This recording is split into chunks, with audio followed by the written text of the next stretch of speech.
নমস্কার, আমি সুদীপ্তা। এভি নিউজে আপনাদের সকলকে স্বাগত। প্রথমেই চোখ রাখবো নিউজ হেডলাইন্সে।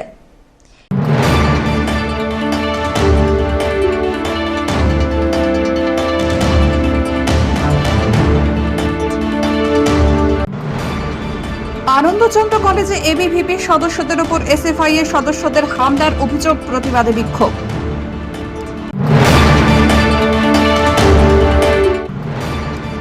চলন্ত ট্রেন থেকে দুবার ফেলে নির্যাতন, আশঙ্কাজনক অবস্থায় পরিযায়ী শ্রমিককে উদ্ধার করল সিআইটিইউ।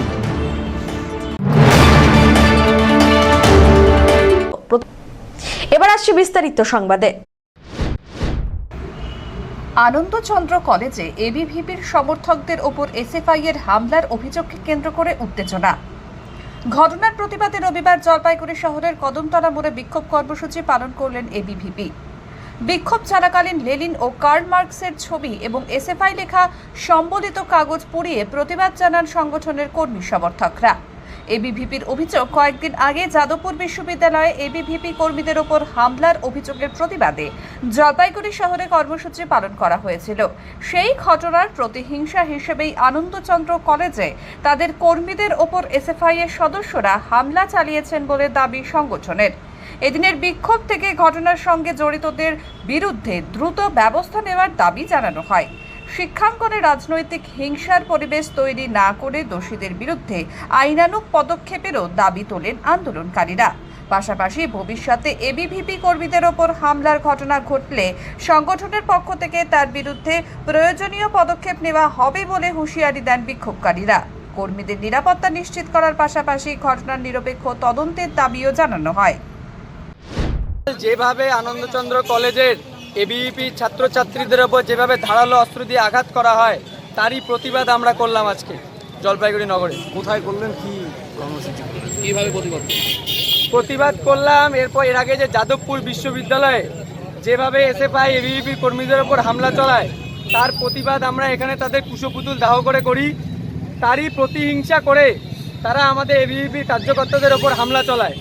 এবং আমি আপনাদের মাধ্যমে বলে দিতে চাই, অখিল ভারতীয় বিদ্যার্থী পরিষদের কোনো কার্যকর্তার ওপরে যদি আবার কোনো হামলা হয় বা তাদের শরীর থেকে যদি এক ফোঁটা রক্ত ঝরে, তার ব্যবস্থা আমরা নিব। কি ব্যবস্থা নিতে হয় এটা আমাদের জানা আছে। একদম ঘরে ঢুকায় দিব, যাতে আর কলেজ ক্যাম্পাসের দিকে ফিরে তাকাতে না পারে ওরা। আজকে জলপাইগুড়ি প্রাণকেন্দ্র কদমতলায় আমরা এই বিক্ষোভ সমাবেশ করি এবং আমাদের এখানে কার্ল মার্কস এবং লেনিনের ফটো পুড়ে আমাদের বিক্ষোভ প্রদর্শন করি। সব্যসাচী মজুমদারের রিপোর্ট, এভি নিউজ।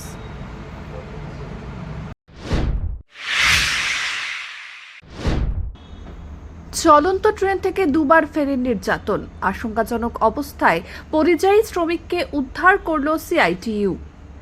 কাজের খোঁজে ভিন রাজ্যে গিয়ে পাশবিক অত্যাচারের শিকার হলেন জলপাইগুড়ির গড়ালবাড়ির 19 বছরের তরুণ ফারুক হোসেন।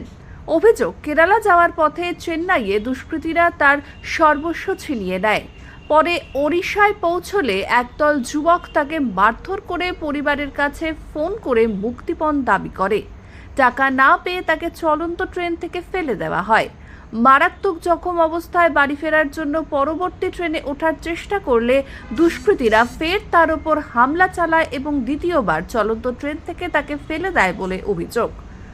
অচেতন অবস্থায় ওড়িশার স্থানীয় বাসিন্দারা তাকে উদ্ধার করে হাসপাতালে ভর্তি করেন। ঘটনার খবর পেয়ে দিশেহারা পরিবার জলপাইগুড়ি সিআইটিইউর নেতৃত্বের দ্বারস্থ হন। জেলা সম্পাদক কৃষ্ণ সেনের উদ্যোগে দিল্লি ও কলকাতা নেতৃত্বের মাধ্যমে ওড়িশার সিআইটিইউ কর্মীদের সঙ্গে যোগাযোগ করা হয়। ওড়িশার সিআইটিইউ কর্মীরা হাসপাতালে পৌঁছে ফারুকের চিকিৎসা ও আইনি সহায়তার ব্যবস্থা করেন এবং পরে তাকে নিরাপদে জলপাইগুড়িতে পরিবারের কাছে ফিরিয়ে আনেন। ফারুক হোসেন জানান, তার ওপর চরম অত্যাচার চালানো হয়েছে এবং দুবার চলন্ত ট্রেন থেকে ফেলে দেওয়া হয়েছে। তার দাদা আব্দুল মোহাম্মদ সিআইটিইউর দ্রুত তৎপরতার জন্য কৃতজ্ঞতা প্রকাশ করেন। জেলা সম্পাদক কৃষ্ণ সেন পরিযায়ী শ্রমিকদের নিরাপত্তা নিয়ে উদ্বেগ প্রকাশ করে বলেন, এই ধরনের বর্বর ঘটনা প্রতিনিয়ত ঘটছে। ভিন রাজ্যে কাজ করতে যাওয়া শ্রমিকদের সুরক্ষা নিশ্চিত করা এখন সবচেয়ে বড় চ্যালেঞ্জ। কি হয়েছে তোমার? আমার নাম ফারুক হোসেন। আমি কেরালায় কাজের জন্য বেরোচ্ছি 12 তারিখে। তারপর রাস্তায় আমাকে টেনে কিছু লোক মারধর করে, আমার কাছে bag tag, money bag, phone tone সব কিছু নিয়ে নেয় মারধর করে। তখন ওখান থেকে চেন্নাই পর্যন্ত গেছিলাম। তখন ওখান থেকে আমি বাড়ি রিটার্ন হচ্ছি। আমার কাছে দাদার নাম্বার ছিল, দাদাকে ফোন করে আমি জানাইছি। পুলিশের সাথে যোগাযোগ করছে দাদা। তখন আমাকে ট্রেনে উঠাই দিচ্ছে পুলিশ, ট্রেন থেকে আমাকে ফেলে দিচ্ছে। এমন করে তাও আমি ট্রেনে উঠছি জোর করে। ওখান থেকেও আমাকে উড়িষ্যা পর্যন্ত আমি আসছি।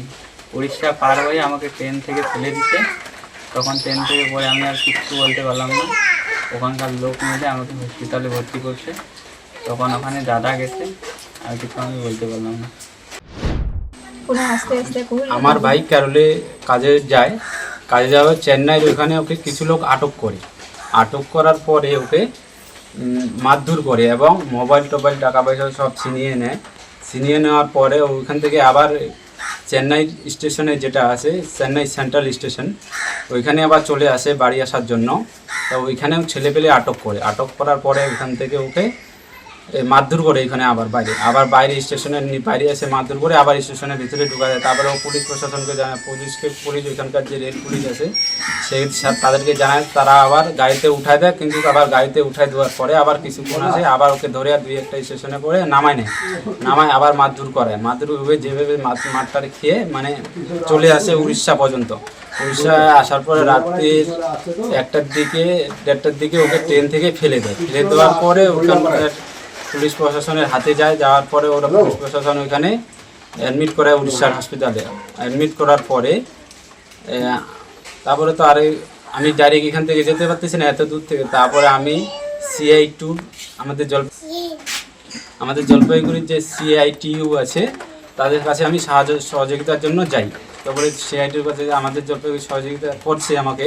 তারপরে ওইখান থেকে নানান বিভিন্ন দিল্লি, উড়িষ্যা, কলকাতা এইসব জায়গায় করে ফোন টোন করে যোগাযোগ করে।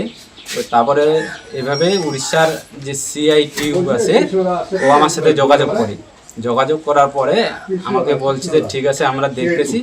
তারপরে আমার এইভাবে যোগাযোগ করার পর ওরা আমার ভাই যেখানে অ্যাডমিট ছিল এইখানকার CITU সবাই ওখানে দেখা করতে যায়। দেখা করার পরে ওরা ওকে ভালোভাবে রাখে এখানে।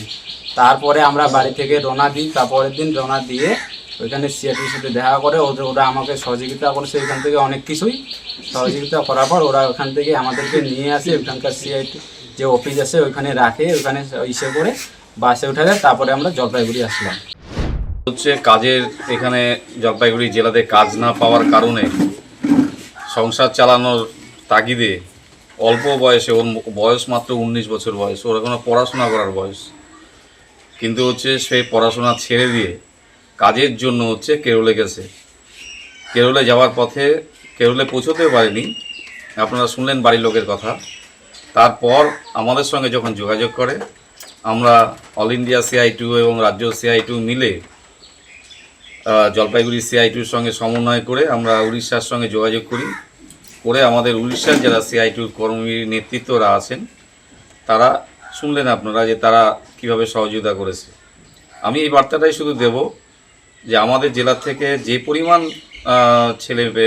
ছেলেরা কাজের জন্য, জেলাতে কাজ না পাওয়ার জন্য, সংসার চালাবার তাগিদে, সংসারের জন্য, অভাব অনটন মেটানোর জন্য যেভাবে বাইরে যাচ্ছে এবং শুধুমাত্র নামের কারণে, ধর্মের কারণে যেভাবে আক্রমণ হচ্ছে, আমরা যেমন প্রতিবাদ করছি এবং আমরা মনে করি যে এই ধরনের ঘটনার থেকে মুক্ত হওয়াটা আমাদের খুব জরুরি।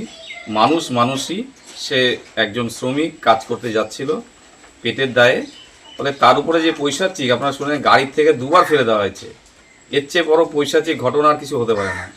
তারপরেও যে ও ফিরে আসছে এবং এখন কিছুটা হলেও সুস্থ, মানে সম্পূর্ণ সুস্থ না হওয়া, এখনও কিছুটা হলেও সুস্থ, সেই জায়গাতে দাঁড়িয়ে আমরা আমাদের জেলার যারা যাচ্ছেন বাইরে কাজ করতে তাদেরকে বলবো সতর্কভাবে যান, নিজেদেরকে প্রোটেকশান নিয়ে যান এবং কোনো সমস্যা যদি হয় তাহলে অবশ্যই CITUর সঙ্গে যোগাযোগ করুন। আমরা আপনাদের পাশে আছি, যেভাবে সহযোগিতা করার আমরা করব। অমিত বণিকের রিপোর্ট, AV নিউজ।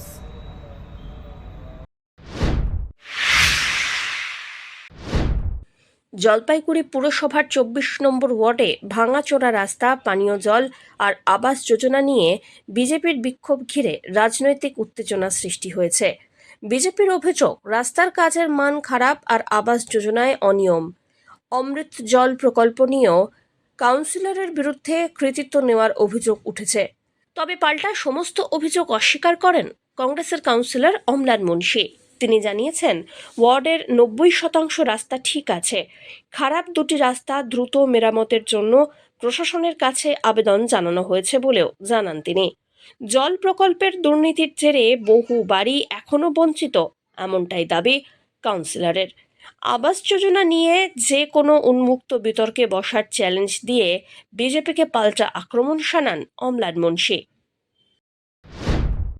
আমরা 24 নম্বর ওয়ার্ড বিজেপি কমিটির পক্ষ থেকে আজকে আমরা একটা আমাদের এই ওয়ার্ডের বিভিন্ন সমস্যা নিয়ে একটা পথসভা এবং র্যালি করছি, বিক্ষোভ।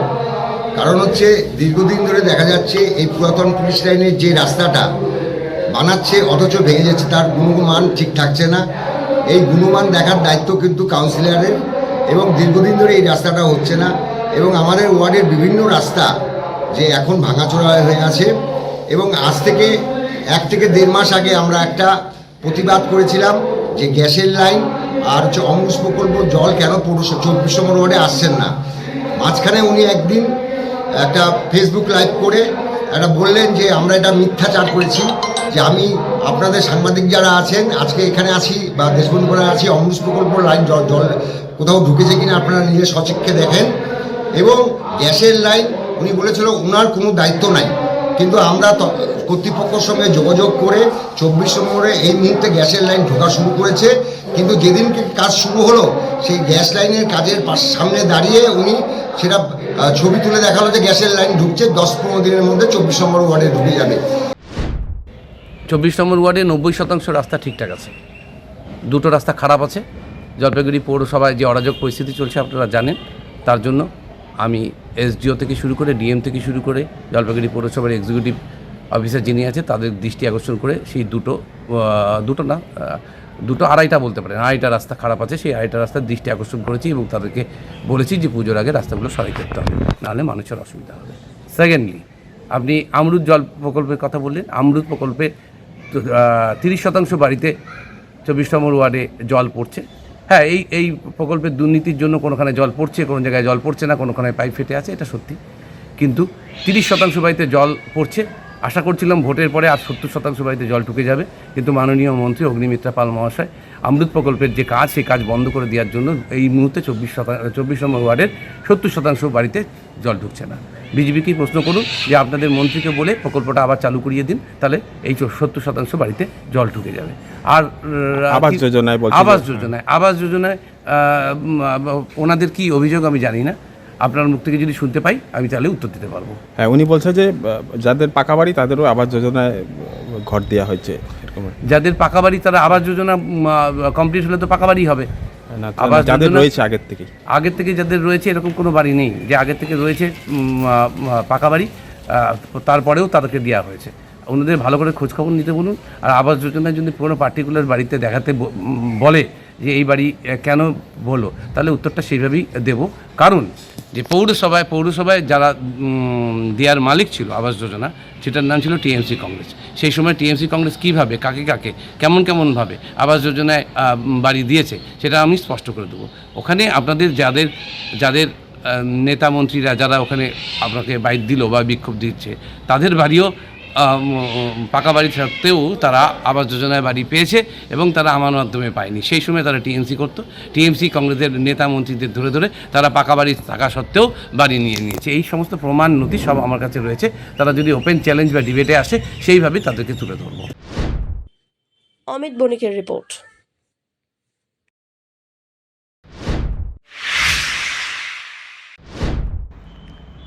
জলপাইগুড়ির ঐতিহ্যবাহী সার্কিট বেঞ্চ এবার উঠে আসছে দুর্গাপুজোর বিশেষ থিম হিসেবে। আসাম মোড়ে তারাপাড়া সার্বজনীন দুর্গাপূজা কমিটির 60তম বর্ষে খুঁটি পুজোর মধ্য দিয়ে শুরু হলো এবারের দুর্গোৎসবের প্রস্তুতি। পরিবেশ বান্ধব বিভিন্ন উপকরণ দিয়ে তৈরি করা হবে জলপাইগুড়ি সার্কিট বেঞ্চের প্রতিরূপ। জলপাইগুড়ি তথা উত্তরবঙ্গবাসীর কাছে সার্কিট বেঞ্চ শুধু একটি প্রতিষ্ঠান নয়, এটি দীর্ঘদিনের আবেগ ও প্রত্যাশার সঙ্গে জড়িয়ে থাকা এক পরিচয়। সেই আবেগকেই এবার পুজোর মণ্ডপে তুলে ধরতে চলেছে পুজো কমিটি। কমিটির সভাপতি নিতাই কর জানান, এবছর জলপাইগুড়িবাসীকে এই বিশেষ উপহার দেওয়াই তাদের লক্ষ্য। 60তম বর্ষে জলপাইগুড়ির আবেগকে নতুন রূপে তুলে ধরার এই উদ্যোগ নিঃসন্দেহে নজর কাটতে চলেছে। আমরা প্রথমেই আসাম তারাপাড়া সর্বজনীন দুর্গাপূজা কমিটির পক্ষ থেকে সমস্ত সাংবাদিক ভাইদের শারদীয়ার অগ্রিম শুভেচ্ছা জানাচ্ছি। এবার আমাদের বিশেষ থিম থাকবে হচ্ছে জলপাইগুড়ি যে আমাদের সার্কিট বেঞ্চ হয়েছে, সার্কিট বেঞ্চ সেটা আমরা এবার তুলে ধরছি। জলপাইগুড়িতে প্রথম হয়তো আমরাই করব। আশা করছি সারা জলপাইগুড়ি শুধু নয়, সারা নর্থ বেঙ্গলের মানুষ আমাদের এই পুজোয় আকর্ষণে সকলে ঘর ঘর উপস্থিত হবেন এবং ঘর ঘর কি তেরঙ্গা যেটা আমাদের এখন চলছে, সকলেই আশা করি উপস্থিত হবেন। এবং আমাদের আকর্ষণ যেটা প্রতিবার যেভাবে আমরা পুজোগুলোকে করি, বিভিন্ন সাংস্কৃতিক অনুষ্ঠান, বসে এখন প্রতিযোগিতা থেকে শুরু করে এবং কুইজ প্রতিযোগিতা, ছোট ছোট বিভিন্ন এবং আমাদের সরকারি যেসব প্রকল্পগুলো থাকে প্রতিবারের ন্যায় এবারও আমরা ওটাকে ফলো করব। সেফ লাইফ থেকে শুরু করে ডেঙ্গু থেকে শুরু করে বিভিন্ন আমরা সাধারণ মানুষের মধ্যে তুলে ধরবো, আমরা তুলে ধরবো। আর কি দিয়ে তৈরি হবে প্যান্ডেল? এবার প্যান্ডেলটা আমাদের তৈরি হবে হচ্ছে বাঁশ, কাপড় এবং প্লাইউড থাকবে, পুরোটাই প্লাইউডের প্যান্ডেল হবে। বিভিন্ন ধরনের মানে পেইন্টিং এর মাধ্যমে আমাদের সমস্ত তুলে দেওয়া হবে। মূল কি সার্কিট বেঞ্চই তুলে আমাদের মেন এবার সার্কিট বেঞ্চ। বাজেট কত আর কততম বছরে আপনাদের? এবার আমরা 60তম বর্ষ। অমিত বণিকের রিপোর্ট, এভি নিউজ।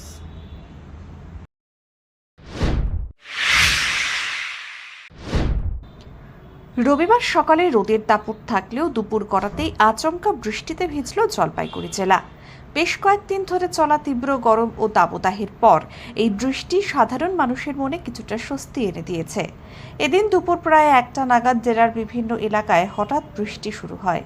সকাল থেকেই রোদের তেজ থাকায় তাপমাত্রার অস্বস্তিতে নাজেহাল ছিলেন মানুষ। তার মধ্যেই আচমকা বৃষ্টির আগমনে বদলে যায় আবহাওয়া পরিস্থিতি। বৃষ্টির জেরে কিছুটা কমে গরমের অস্বস্তি, স্বস্তির নিঃশ্বাস ফেলেন সাধারণ মানুষ। তবে এই বৃষ্টির পরিমাণ খুব বেশি ছিল না। অল্প সময়ের বৃষ্টিতেই জলপাইগুড়ির বিভিন্ন এলাকায় সাময়িকভাবে স্বস্তি মিললেও দীর্ঘস্থায়ীভাবে গরমের প্রকোপ কমবে কিনা তা নিয়ে রয়েছে সংশয়। কয়েকদিনের প্রচণ্ড গরমের পর সামান্য বৃষ্টিও যেন মানুষের কাছে হয়ে উঠেছে স্বস্তির বার্তা। স্থানীয়দের কথায় দীর্ঘদিনের গরমে হাঁসফাঁস করার পর রবিবারের এই বৃষ্টি কিছুটা হলেও স্বস্তি দিয়েছে। যদিও বৃষ্টির পরিমাণ কম হওয়ায় কৃষি ও জলস্তরের ক্ষেত্রে এর প্রভাব কিছুটা পড়বে, তা এখনই বলা কঠিন। সব মিলিয়ে রবিবারের এই আকস্মিক বৃষ্টি জলপাইগুড়িবাসীর জন্য এনে দিল সাময়িক স্বস্তি। তবে দাবদাহ থেকে পুরোপুরি মুক্তি পেতে আরও বৃষ্টির অপেক্ষায় রয়েছেন সাধারণ মানুষ। অমিত বণিকের রিপোর্ট, এভি নিউজ।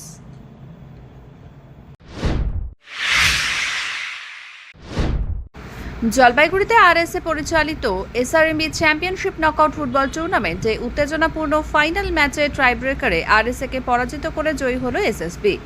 নির্ধারিত সময়ের খেলায় দুই দলই দুর্দান্ত ফুটবল উপহার দেয়। হাড্ডাহাড্ডি লড়াইয়ের পর ম্যাচের নিষ্পত্তির জন্য শেষ পর্যন্ত ট্রাইব্রেকারের সাহায্য নিতে হয়। সেখানে স্নায়ুর চাপ সামলে বাজিমাত করে এসএসবি। ট্রাইব্রেকারে আরএসএ 4টি গোল করলেও এসএসবি 5টি গোল করে জয় নিশ্চিত করে। ফলে 5-4 ব্যবধানে ট্রাইব্রেকারে জয় তুলে নিয়ে এসআরএমবি চ্যাম্পিয়নশিপ নকআউট ফুটবল টুর্নামেন্টের বিজয়ী হয় এসএসবি। ম্যাচের শুরু থেকে শেষ পর্যন্ত ছিল টান টান উত্তেজনা। দুই দলের খেলোয়াড়দের লড়াকু মানসিকতা এবং দারুণ পারফরমেন্সে ম্যাচটি হয়ে ওঠে দর্শকদের জন্য উপভোগ্য। শেষ পর্যন্ত ট্রাইব্রেকারে 1 গোলের ব্যবধানে জয় ছিনিয়ে নিয়ে উৎসবের আবহ তৈরি করে এসএসবি শিবিরে। পিনাকি শিলের রিপোর্ট, এভি নিউজ।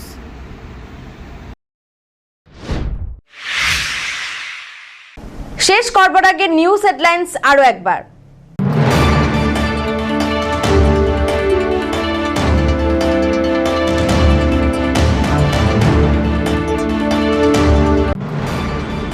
আনন্দচন্দ্র কলেজে এবিভিপি সদস্যদের উপর এসএফআই এর সদস্যদের হামলার অভিযোগ প্রতিবাদে বিক্ষোভ।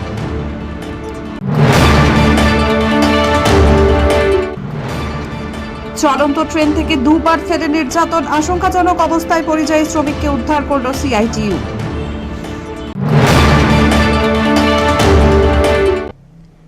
এখনকার মতন এভি নিউজ এ পর্যন্তই। পরবর্তীতে আসছি আরো সংবাদ নিয়ে। দেখতে থাকুন আমার ভিশন। নমস্কার।